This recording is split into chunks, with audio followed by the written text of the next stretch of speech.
Praise the lord. ప్రియులరా, దేని వాక్యాన్ని చదువుకుందాం. మత్తయి సువార్త 6వ అధ్యాయము 34వ వచనం. The Gospel according to Saint Matthew chapter 6 and verse 34. రేపటిని గూర్చి చింతపడకుడి. Take therefore no thought for the morrow.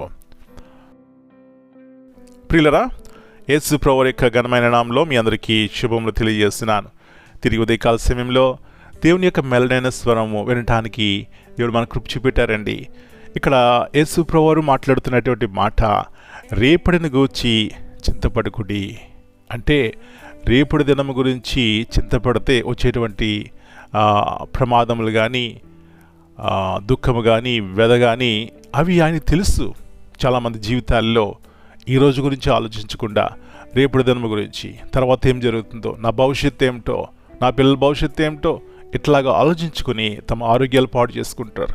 ఇంకా నెమ్మది లేకుండా, శాంతి సమాధానం లేకుండా ఉంటారు. కాబట్టి మన హృదయంలో ఎర్రటువంటి దేవుడు అంటున్నారు, అమ్మా అయ్యా రేపటి దినం గురించి ఆలోచించవద్దు అంటున్నారు. అంటే ఏమిటంటే మన చింత యావత్తు ఆయన మీద వేసినట్లయితే ఆయన మోస్తానంటున్నారు. అలాంటి ఆత్మ ద్వారా మనం నడిపించబడినట్లయితే పిల్లరా ఎంతో నెమ్మదిగా సుఖంగా మన బ్రతుకులు ఉంటాయి.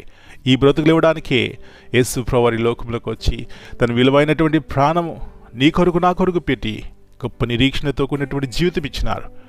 కాబట్టి ఆయన విశ్వసించి నెమ్మదిగా సుఖముగా జీవిద్దామా? అలాంటి కృప దేవుడు మనకు అనుగ్రహించిన గాక. ప్రార్థన చేసుకుందాం. జీవముగల దేవా, పరిశుద్ధమైన తండ్రి, ఈ యొక్క నూతన ఉదయకాల సమయాన్ని బట్టి మీకు వందనాలు చెల్లిస్తున్నాం. తిరిగి ప్రభువా మీరు మాతో మాట్లాడుతున్నారు. రేపటి దినము గురించి ఆలోచించొద్దు అంటున్నారు. ప్రభువా ఒకవేళ అలా ఆలోచిస్తే ఏం జరుగుతుందో మీకు తెలుసు. ఎంతోమంది జీవితాల్లో ఆరోగ్యాలు లేక ప్రభువా కలతతోనూ డిప్రెషన్లోనూ ఆ రీతిలుగా ఉంటున్నారు. గల కారణం ప్రభువా దేవుని యందు విశ్వాసం లేక, రెండవదిగా రేపటి దినము గురించి ఆలోచించి, భవిష్యత్తు గురించి ఆలోచించి, ఏం జరుగుతుందో, ఏం ప్రమాదం జరుగుతుందో ఆలోచించి ప్రభువా ఎలాగా చింతలోనూ వ్యధలోనూ ఉంటున్నారు. అలాంటి వారితో మీరు మాట్లాడుతున్నారు. అమ్మా అయ్యా నా వైపు చూడు, నీకు విశ్రాంతిని ఇస్తాను, క్షేమాన్ని ఇస్తాను, నీ ఫ్యూచర్ నేను చక్కదిద్దుతానంటున్నారు ప్రభువా. కాబట్టి మా భారం మీ మీద వేసి నెమ్మదిగాను సుఖముగాను శాంతి సమాధానంతో ఉండి ప్రభువా ఆరోగ్యవంతులుగా ఉండడానికి సహాయం ఇచ్చేయండి. మా పిల్లలందరినీ దర్శించండి.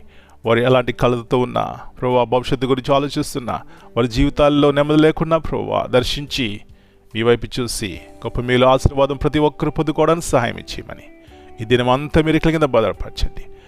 ఈ యొక్క వాక్యం వింటున్న వారు ఎవరైనా ప్రభువా అనారోగ్యంగా ఉంటే వారిని స్వస్థపరచండి ప్రభువా. వాళ్ళు మీ చేతిగా అప్పగించుకుంటూ యేసయ్య అతి పరిశుద్ధమైన నామమున బట్టి ప్రార్థన చేస్తున్నాను తండ్రి. ఆమేన్. God bless you all.